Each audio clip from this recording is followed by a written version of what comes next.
Hi guys, welcome back to the channel. FPL Consult here, and today we're gonna do the Game Week 1 episode. Yes, the first ever episode of the biggest question series on this channel, where it is a new series, of course, where I answer you guys' questions, right? And I've asked you guys to send in a load of questions for Game Week 1. I received quite a number of questions, right? But I picked out a few that I think a lot of people are asking, right? So we're gonna go through these questions one by one, right? I hope you guys do enjoy this video. If you do enjoy it, please help me out and give it a like.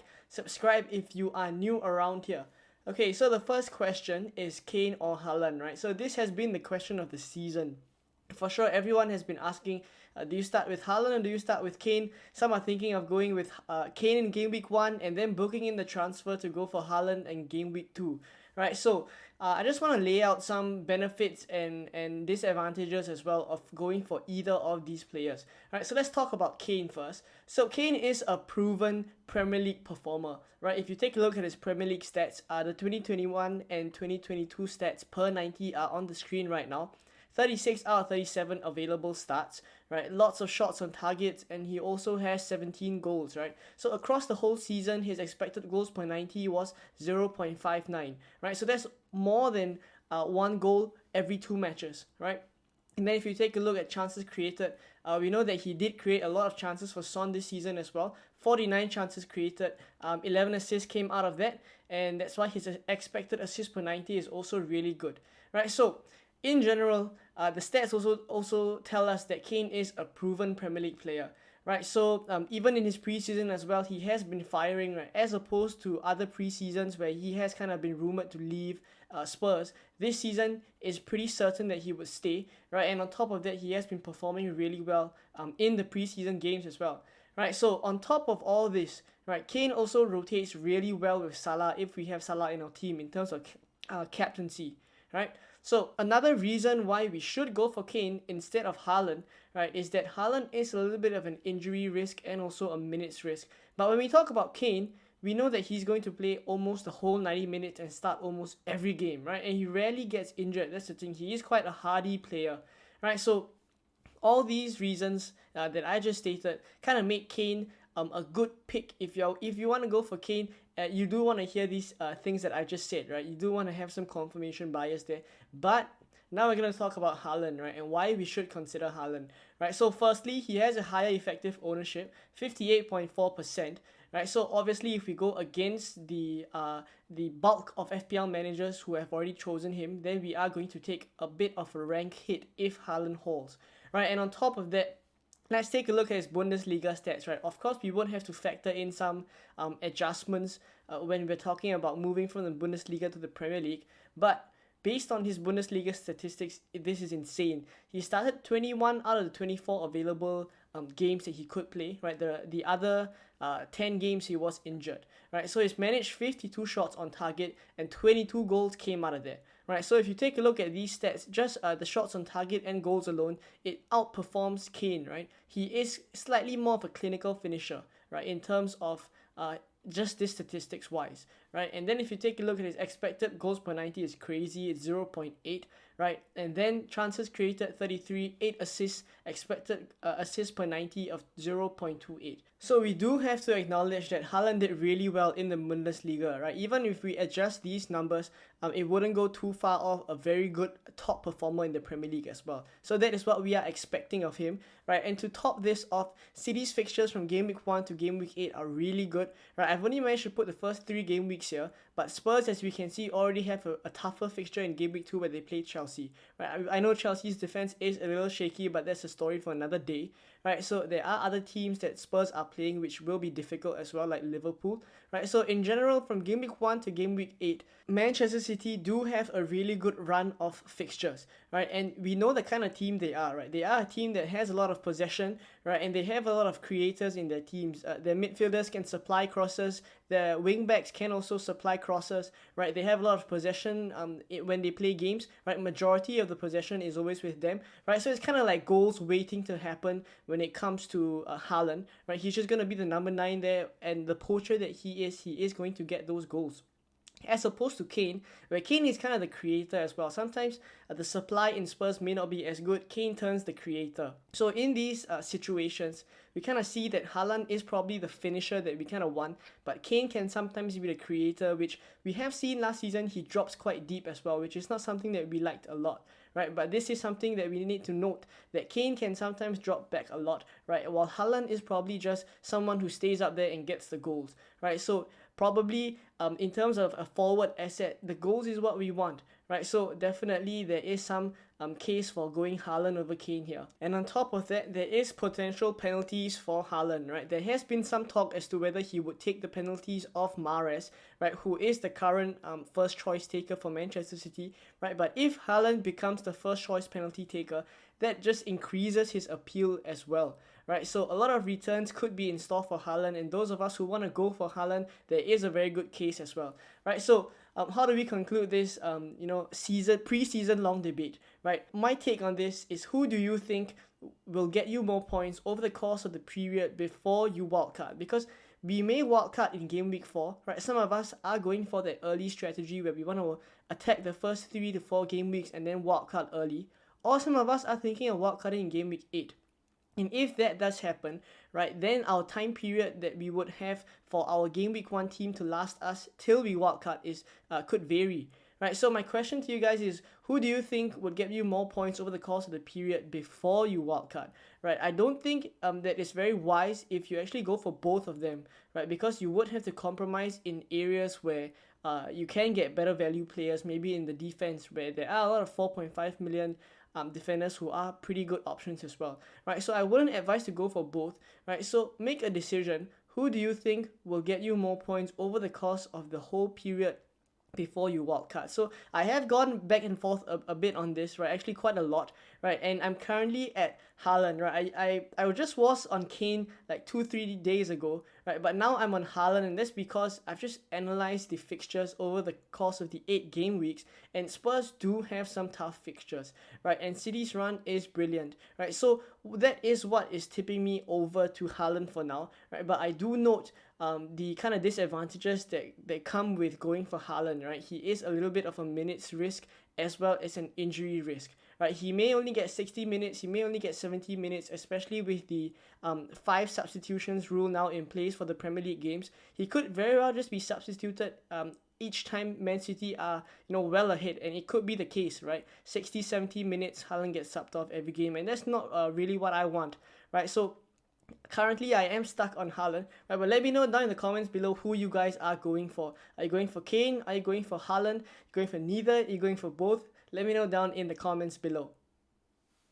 So the next question is by a member, Gabriel, right? And he's asked, Diaz or Robbo as the third Liverpool pick, right? So actually a lot of people have been asking this question, right? If you want to triple up on Liverpool, do you go for Diaz or do you go for Robbo, right? So we're going to do a comparison here, right? Obviously, we know that Robertson is a defender, right? So clean sheet points obviously come into play, right? But right here on the screen right now, we are comparing their kind of attacking stats, right? The expected assists, expected points, expected goals per 90 as well. And then all the other stats that you see there, everything is provided by Fantasy Football Hub, right? If you are interested in using these kind of tools, right, the link is down below for 50% off, right? But let's get back to Robertson or Diaz, right? And basically, here's my kind of analysis on this, right?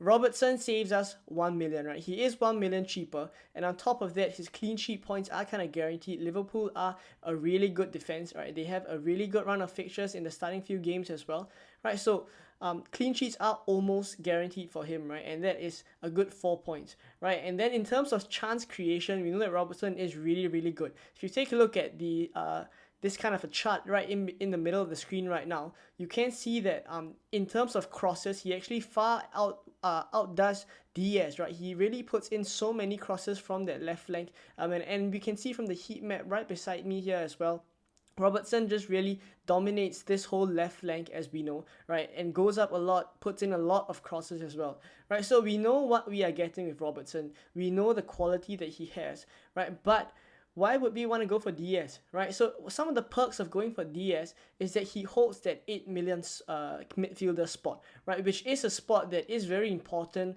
in this coming season because there are a lot of key players that we may want to hop onto them because they do have the potential to, go on really hot streaks, right? Players like Mount, players like Maddison, players like Foden, players like Mahrez, all of them we know have the potential to perform really well given a good set of fixtures as well. When the fixture turns for Leicester, maybe in game week 3 onwards or game week 4 onwards, we can kind of hop on him. And if we have Diaz, we can kind of do that, right? And Diaz also frees up one defender slot for us where there are a lot of good, cheap defenders, but there aren't a lot of good, cheap midfielders, right? 4.5 million midfielder does not compare to a 4.5 million defender, right? Think about it for a while, right? And we realize that this 4.5 could be spent in the defense and get us good returns as compared to a 4.5 Andreas Pereira in the midfield. So that's why Diaz is a good option to go for as well. And on top of that, he has the slightly higher effective ownership. So going for him kind of hurts our rank a little less if we have him, right? And obviously he is kind of guaranteed that left wing spot right now because Mane is now out of Liverpool and also Jota is kind of injured. Diaz is probably going to be the first choice left winger, right? So that's why Diaz is a good pick as well, obviously. So at the end of the day, who do we go for, Robertson or Diaz, right? And I feel that the answer to this question lies in how we rank the 8 million midfielders, right? Take a look at all the 8 million midfielders. There's Diaz, Foden, Mahrez, Saka, there's Mount, there's Maddison, quite a good bunch of players there. Choose one who you think is the best because it is almost essential to start the game with an 8 million mid, right? And if out of all these players you feel like Diaz is the best, then your third Liverpool asset would be Diaz, right? But if you don't think so, if you think like Saka is a better player to own instead of Diaz, or if you think Mount is a better player to own, then you already have that 8 million midfielder spot locked in the player that you want to go for. And then that frees up that third Liverpool spot for you to go for Robertson if you still want to triple up on Liverpool, right? So at the end of the day, I do feel like we should all kind of take a look at all the 8 million midfielders, right? And right now, I feel personally that Diaz is the best 8 million midfielder, right? So I'm almost 80% sure I'm going to start with him. And that's why, for me, I'm going to go for Diaz. Let me know down in the comments below who you are going for as your third Liverpool asset if you are tripling up on Liverpool. So the last question for this video is by Shane FPL on Twitter, and he's asked about Manchester United, right? Who are the standout value picks from Manchester United if Cristiano Ronaldo stays or leaves, right? So we know there are some rumors whether Cristiano Ronaldo would stay or leave. He is reluctant to. He wants to play some Champions League football. So we do have to wait and see. But essentially, out of these three players, which probably are the ones we are thinking of getting, right, I feel like only Martial is at risk and is dependent on Cristiano Ronaldo staying or leaving, right? If Cristiano Ronaldo leaves, then Martial is almost guaranteed that striker position. But if Cristiano Ronaldo stays, then I do feel like Martial is a little bit of a minute's risk, right? So as for the other two, I don't feel like it is impacted by Cristiano Ronaldo a lot, right? So let's talk about these three players because they are the ones that are performing really, really well in preseason, right? Obviously, that's why some of us are kind of thinking of going for them. They've kind of come up on our radars, right? So Rashford is 6.5 million. He's a midfielder, 13.1% owned, right? Martial is a striker, 7 million and 7.1% owned, right? And for Sancho, 7.5 million, 12.4% owned. Right, if you take a look at the ownership, they are kind of differential players. They can kind of boost our rank if you want to go for them. Right, so I do understand and appreciate why we can want to go for them, especially if they are starting the season with a good preseason tour. Right, so all of them have done really well. Right, 3 out of 4 starts for Rashford. Martial and Sancho started all the games. Right, and with the game time that they've had, Rashford has got 2 goals, Martial and Sancho both with 3 goals and an assist. Right, so these are really good numbers, and some of us are also thinking that there could be new manager bounce as well that has led to this relatively better preseason, and also we are thinking it could lead into the starting few games of the Premier League as well. Right, so that's why we can consider them. But let's take a look at their price points and who we should consider, right? So I probably would lay off Martial right now because of the Cristiano Ronaldo situation. So that leaves Rashford and Sancho. Now, Rashford is 6.5 mil and Sancho is 7.5 mil, right? So the reason why I slightly prefer Rashford in this case is because I do feel like they are similar assets to me, right? I don't kind of rate one better than the other, right? And in terms of price points, if we are going for Sancho, with zero point 0.5 more, we have access to that range of really good 8 million midfielders that I just mentioned in the previous section, right? So because Sancho is 1 million more expensive than Rashford, and I don't feel like there's a lot separating them, I would go for Rashford instead, save that money and use it elsewhere where there could be more value there, right? If I go for Sancho, I just need to top up 0.5 mil, sorry, and I can go for an 8 million midfielder that we did mention in the previous section, how the 8 million midfielders are really good as well, right? So because of that, I would go for Rashford, right? But let me know down in the comments below who you are going for, right? Which Manchester United assets are you considering, right? And am I missing Bruno Fernandes? Is anyone considering him as well? But if not, I hope you guys enjoyed this video. There will be obviously more biggest questions videos coming up because this is a series, of course. It's a new series on the channel. Let me know if you have any feedback. If you do enjoy this series, let me know down in the comments below, right? So that I can keep it going as well, right? But for now, that's it for this video. I hope you guys enjoyed it and I will see you guys in another one very soon. Bye-bye.